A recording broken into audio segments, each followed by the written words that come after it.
In a previous video, I explained the nature of the storm vaults, these massive structures that are houses for some of the most dangerous weapons, artifacts, creatures, and even persons of the realms. And one thing I tried to stress towards the end of that video was the magnitude of this event and how it affects everyone. The book Forbidden Power gives us a very specific example of what happened when the Necroquake revealed storm vaults all across the realms. So as you watch that video on the storm vaults, remember that this type of event is going on anywhere. But by way of demonstration, we zoom into one specific storm vault, and that is located in the heart of Shyish, Realm of Death. We find ourselves on the island of Styx. This is sort of it's almost an island, it's more of a peninsula. There's a very thin landmass that goes off from the east to one island chain to the next, and it's just north of the center of Shyish proper. It's a somewhat isolated region within Shyish, surrounded by obsidian black waters. At the center of this island, there is a very tall mountain with an abandoned fortification built into it, called the Deific Mons. To the south, the defining geographical feature is a lake known as Lake Lethis, for which the city next to it has gotten his name. And there are a few significant things about this setting in particular, if you didn't know about it. Nagash used Styx to recover after Archaon beat him down during the Age of Chaos. When Archaon came in and fought Nagash one-on-one, he smashed him to the ground. The Mortarchs were able to recover Nagash and kind of stow him away in his crypt underneath Styx to rest and recover. We see him coming out of that state in the book Nagash Undying King, which is a fantastic read if you're kind of curious about what Styx might be like. To the east, the water mass is called the Dwindle Sea, and within the Dwindle Sea there is actually a whirlway, which if you don't know, it's like it's a realm gate underwater, basically, that's all it is, and the Deepkin use these to go from realm to realm.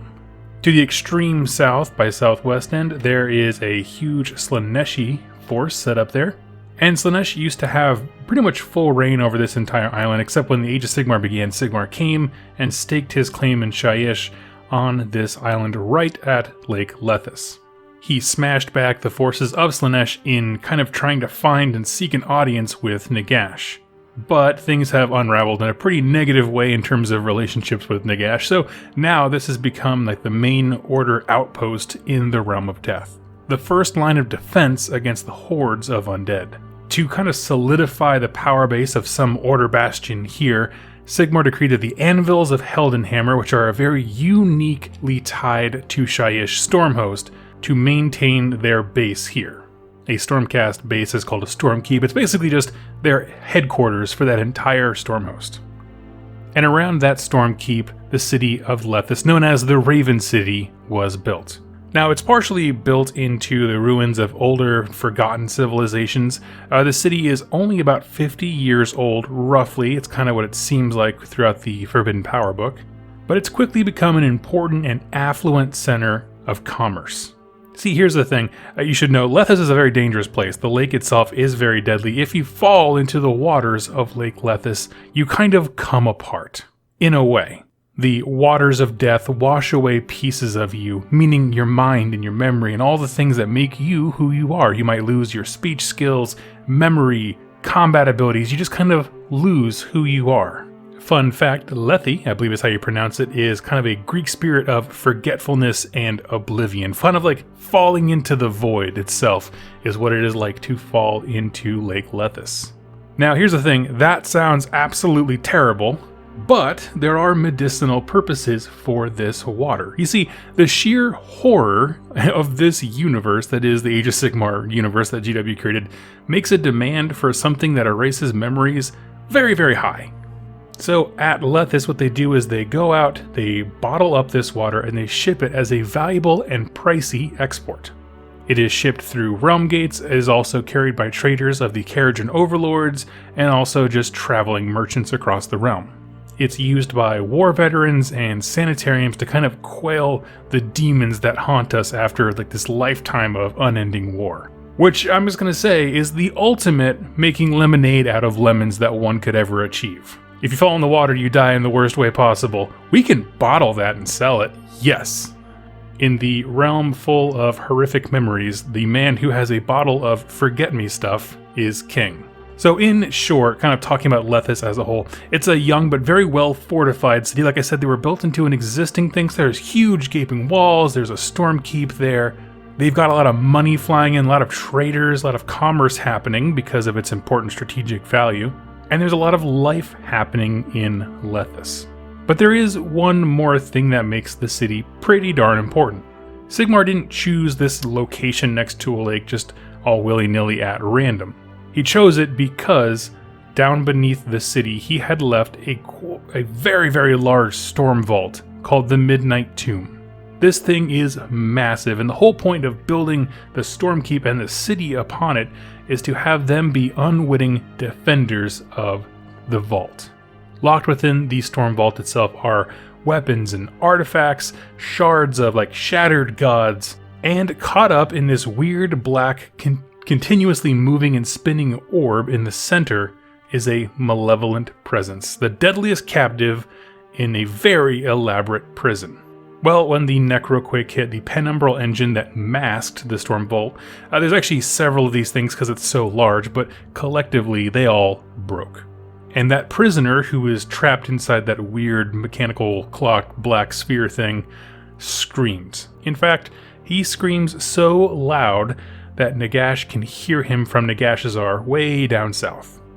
Nagash recognizes this scream as a presence he had long thought gone, and he assumed Sigmar had something to do with it but had no proof until now.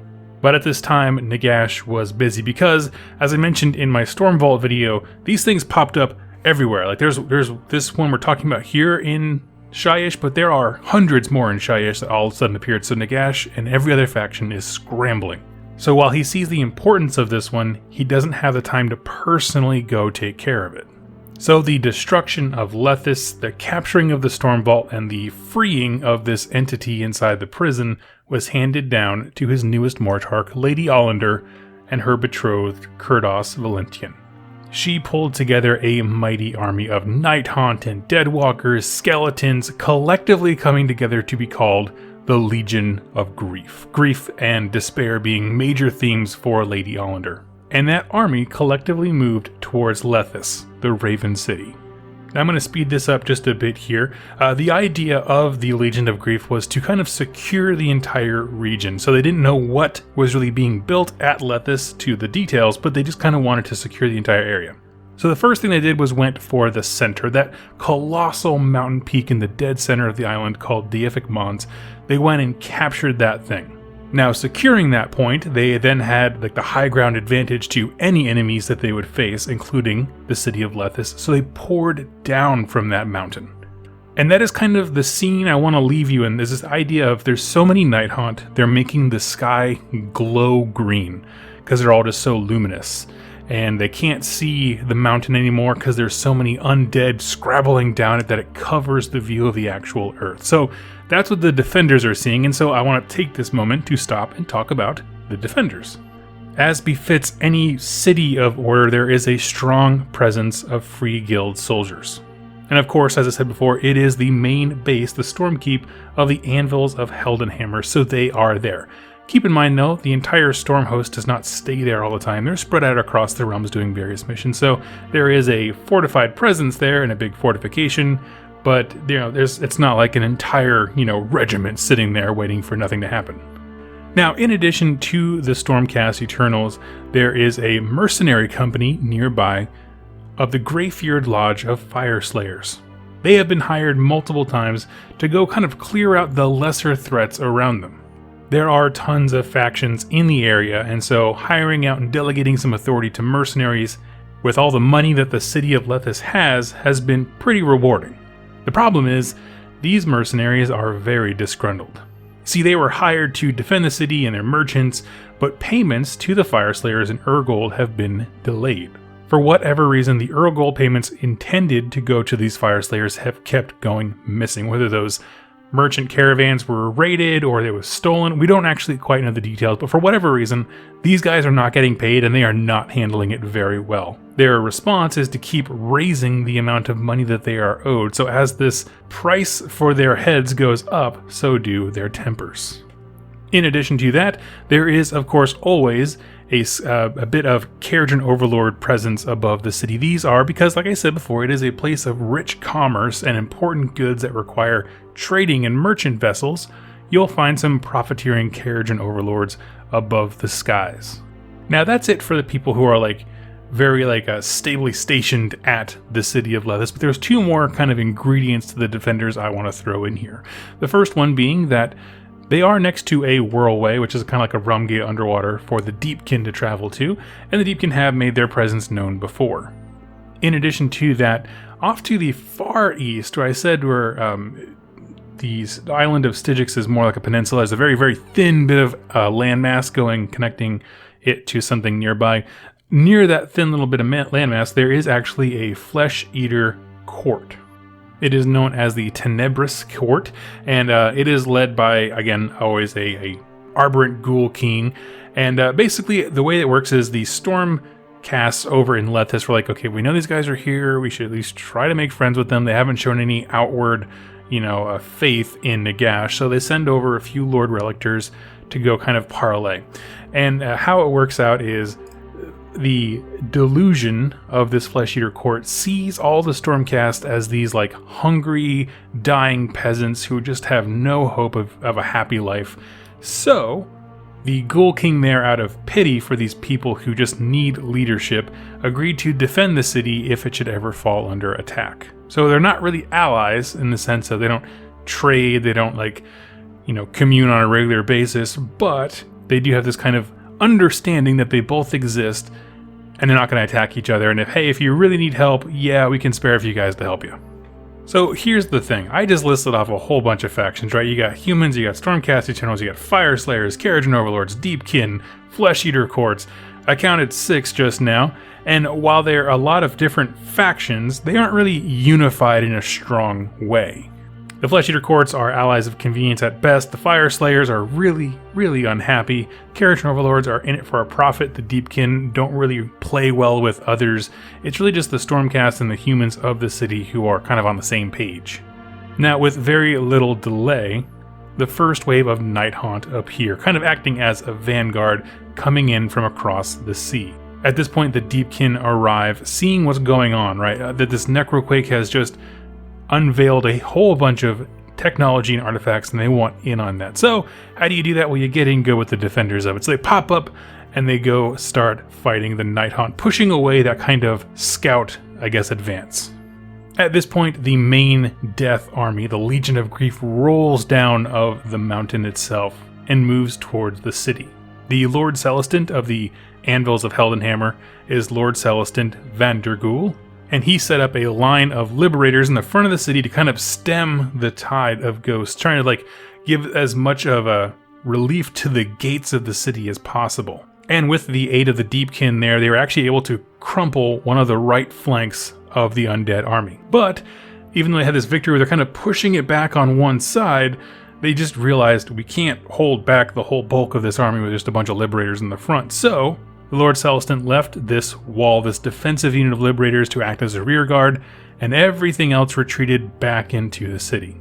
As those liberators were being flooded over and killed one by one, a howl came from the woods, and the Grey-Feared Lodge from Fire Slayers charged the undead. Here's the thing, they didn't want to fight because they weren't getting paid. However, the thing is that because they were just sitting around waiting to get paid, they had no real fortifications, so they're just kind of out in the wind. So not only is it kind of like a convenience thing, we just need shelter, you owe us money, you're gonna give us shelter kind of thing, but also they need to keep the city of Lethis alive because they can't pay their due if they're all dead. And so narratively, this is how we get all of our defenders in the same place. And it's important to note that the fortress walls of Lethis are blessed by Sigmar, meant to hold back the death magics that permeate Shyish. However, a force of this magnitude had never approached the city. The weapons and warfare would eventually crack the network of arcane sigils and Azurite magic. Within the walls of Lethis itself, defense plans were being drawn up. The Fire Slayers refused to help in any way, being incredibly mad about their lack of payment. The Deepkin themselves opted for defending the major courtyard surrounding a mausoleum. Basically, the entrance to this Midnight Tomb, the Storm Vault itself, was inside of this mausoleum with a big, huge, grand courtyard in front. And the idea being here, our eels need a lot of room to move around and attack with their speed and agility, so we'll defend that. And that's a great kind of like on the surface explanation. However, we find out later through a little bit of dialogue what they're really after is the penumbral engines. They want to be able to cloak and hide all of their undersea cities. So getting real nice and close to the entrance of the Storm Vault right there is a good place to be if that's your goal. The rest of the city for the most part was manned by Stormcast Eternals, and Kharadron Overlords kind of ruled the skies. So the full force of the Legion of Grief has now kind of moseyed, because remember there's like skeletons and zombies and stuff, so it takes a while to come down this mountain in the dead center of Styx, but once they do, kind of the battle lines are set and the siege is ready to begin en masse. Now pause here, Sigmar is up in Azir looking down on this going like, that's a huge problem right there, that is not good at all. You can't send an entire set of Stormcasts to reinforce them because frankly, he needs those Stormcasts just like Nagash everywhere else defending all of the other Storm Vaults. But he does offer one bit of aid. Sigmar, seeing all of this go down, sends his champion, the Celestant Prime. And with the battle lines kind of set and drawn, that's where I'm going to conclude this video. I wanted to pause here because if I just do one big hour-long video, I'm going to miss some details and not kind of talk about why things are interesting to me like I like to do. So let's pause here with the story with everything ready to fight, and in our next video, we're going to jump into the actual Siege of Lethis itself. So what is cool about this? Well, I love this setup for everything here. It's a cool location with good reasons as to why each of these factions are fighting with and or against one another. They fleshed out Lethis pretty well. I mean, relative to how many, well, they do lore with other cities, to be honest with you. It's a place of commerce. They had a cool and unique export. So yeah, factions like Kharadron Overlords would be there for a profit. It's near a whirlway, so the Deep can have an interest in keeping that location, secured. Certainly having other forces of order nearby to die for them, but keeping their location secure. It's home to a Stormcast base. It's kind of the Stormcast who've been the main, heroes of the story so far, the Anvils of Heldenhammer.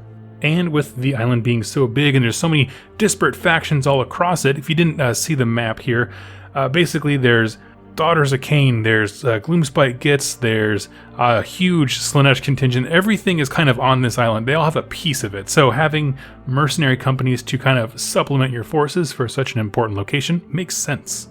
So you get to see a city, kind of snapshot of a city of why they would have these disparate factions all working together with an uneasy alliance. And I like that. I like the depiction of how life happens with all these factions together. However, what I think is more important is it shows the fractious nature of what we call order. No one is doing this because they're nice, right? Those Deepkin want that penumbral engine to hide their cities. Those Kharadron Overlords want to plunder the Storm Vault the minute they hear about it.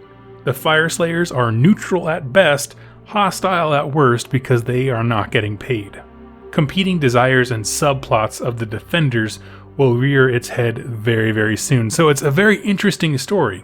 When people ask, how come X faction, like say Daughters of Cain or Idoneth Deepkin, how come anyone would ever want to work with them? Why would they be included in order? Well, on one hand, they all have these competing desires. They don't work well together. They are really fractured in their goals and with how they do things. That being said, when a huge army or massive enemy is at your doorstep, whether it be Archaon and Chaos or Lady Ollander and a Legion of Grief, your differences fade away pretty quick, at least quick enough to where we can all work together to survive. So I think this is a cool little snapshot into like what order looks like on a practical level. We don't like each other, we don't get along, but we have to figure this stuff out to survive. And for all those reasons, I really like the setup here. Now again, I want to reiterate at the end of this video, this is a snapshot of one very specific Storm Vault, and across the realms this is happening to all the different factions together. So there is a Storm Vault somewhere that the Seraphon really don't want the Chaos forces getting inside of. Or there's another Storm Vault in Gur where the Gloomspite just broke in and we're like, look at all these cool shiny weapons. So you know what I mean? Like it's a very good example of a larger issue that's happening everywhere. And I found it to be very, very interesting. So friends, thank you so much for joining me as we talk about the Siege of Lethis, and I'll be back with my next video to conclude it. And it is a pretty brutal fight, and one that I certainly did not see coming. Thank you all so much for watching, and happy wargaming.